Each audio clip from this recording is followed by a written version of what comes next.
sharoit yarata olishga harakat qilish kerak. Bizda o'sha harakat yo'q-da. Mayli bo'laveradi. Bo'laveradi. Uyda o'tir, ishlama, senga hunar kerak emas. Bering hunarga, deyman, ayolingizni bering hunarga. Hunarlar ko'p-da, ishonasizmi? Hunar orqasidan qancha million pul topsa bo'ladi. Men nima uchun mana ishlayotgan paytimda aynan o'sha oilaviy zo'ravonlik bilan kelgan bo'ladi. Eri urgan, eri ichib olib, uyda yotgan ayollar kelgan. Menga bekorchi, puli ko'payib ketganlar kelmaydi.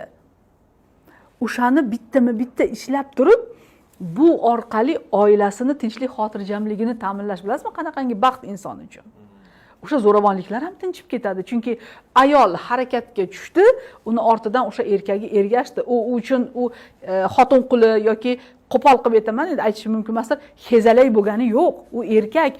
Endi shunaqa momenti keldi, unda shunaqa boshi berk ko'cha bo'ladi hayotda har bitta odamda-da. O'shandan chiqish uchun ham ayoli orqali chiqib ketdi.